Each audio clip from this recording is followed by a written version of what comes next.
Hello, and welcome to today's lesson, which is just programming some shortcut keys for Adobe Audition.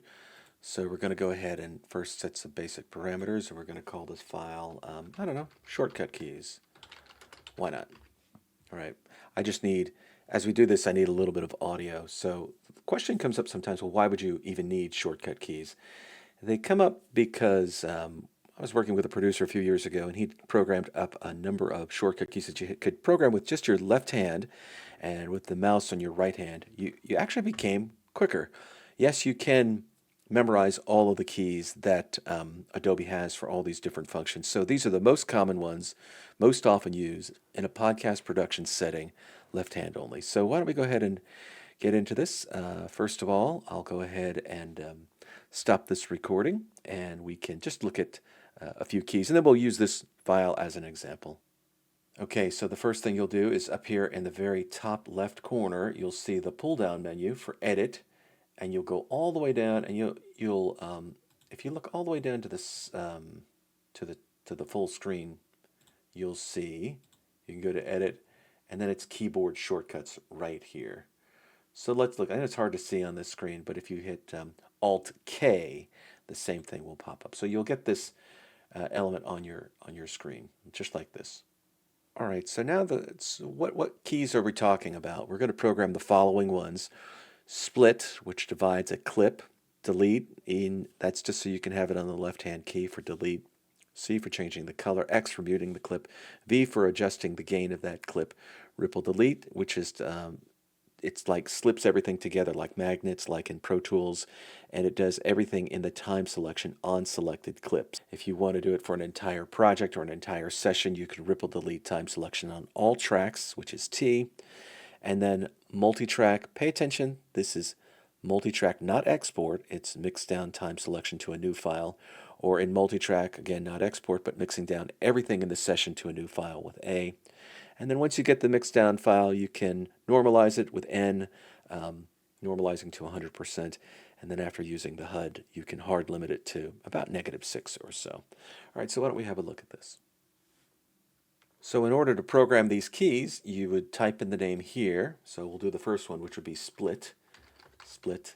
And you can see I've programmed it under clip, split for S. If it weren't there, it would look like a blank line. You just click on it and you'd hit S.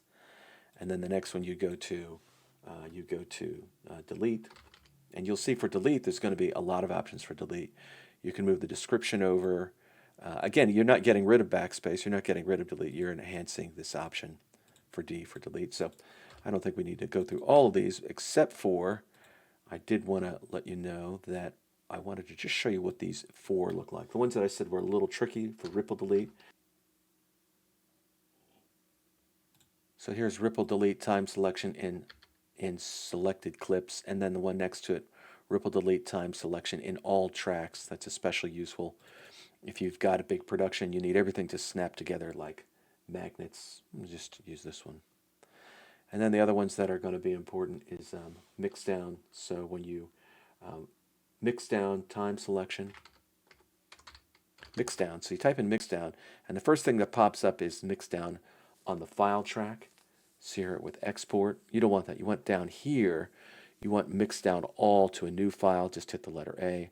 Mix down to time selection with a new file. It's M. All right, so we'll say they're all programmed, and now we can have a look at how this looks like in a session. So I've moved the file that I had created for you into this session file, and I think we'll go over this a lot, but let's just see how the shortcut keys work. So we're assuming, again, up here at the top that you are in the time selection tool and that you are working here in this window. Let me just make it a little bigger so we can see how this works. So if you wanted to cut a piece of tape, well, a clip, not a piece, but you click on S, and this makes these little splice marks, these cut marks here. So now you've got individual pieces like this. You can delete one by pressing D for delete. You can mute one by pressing X for mute. So when I press it, you'll notice the color goes gray. And then if you wanted to change the color of a clip, you can do this, click on C and choose the color that you wanted. V to change the clip gain. So let's say you wanted to change the volume here on this clip. So you click on that, you hit V, And then over on the far left window here, you'll see that a window pops up over here, and you could just enter the value. So you would go, quickly, you would go like V9, and it increases it by 9 dB. Can you see here on the very bottom part of the screen? So if I can change this, I could go, I think the maximum you could go to is like 20 dB. Anyway, you can tell easily from a glance that the audio would be clipped. Click on this. So we'll just go V0, bringing it back to where it was. If you wanted to ripple delete time selection on selected clips, let me get rid of everything and kind of start over so you can see all this a little more cleanly. So I'm going to delete this and I'm going to pull the file in again. I'm going to pull it in here once. I'm going to pull it in twice. I'm going to pull it in 3 times. Now, in order to make a cut on a clip, you would click on it. Now you're selected that clip. It assumes you're going to edit on that clip. If you're going to do the second one in purple, you click there and the color becomes more bold. So if you highlight this clip and you hit R for ripple delete, everything on that first track that you were working with slips together like a magnet.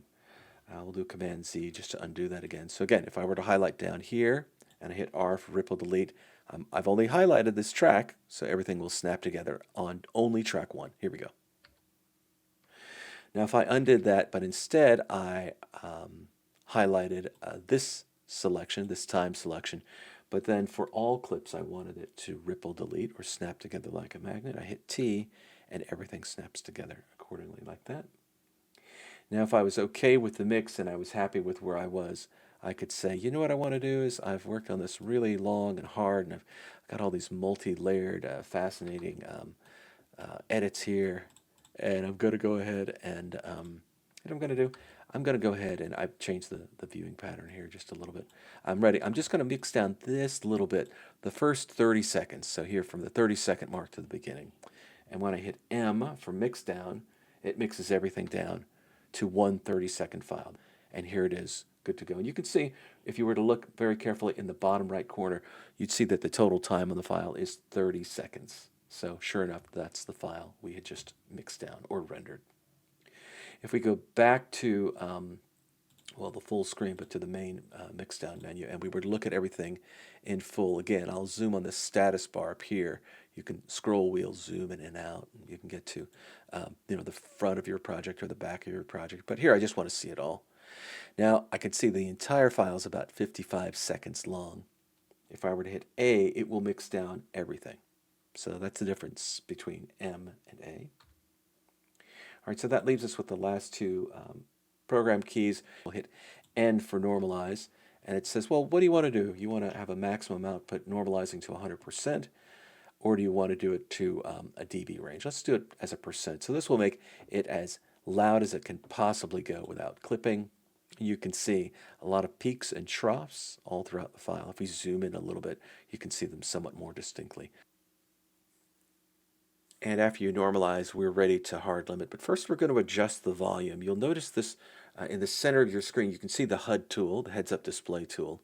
And what we're going to do is we're going to grab this wheel, and we're going to click and drag it to the left. Watch what happens to the audio when we do this. We're just going to bring it down.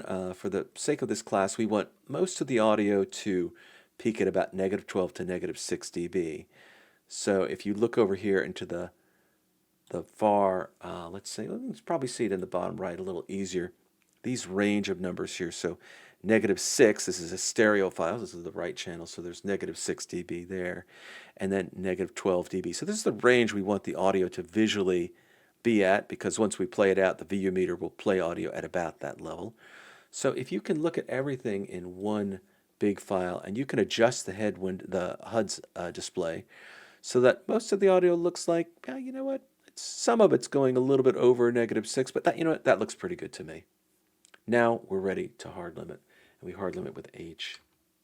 And it says, okay, well, what do you want to do here? So if you were to look in the center of your screen here, for podcast, we might put it at -3 dB and then work on a LUFS measurement tool that I'll show you later on. But for most of the class, most of the broadcast, we're going to go for -6 dB. So we'll keep it at that. You would change this if it hasn't been adjusted before. You would click this to just hit -6, and then you can hit apply.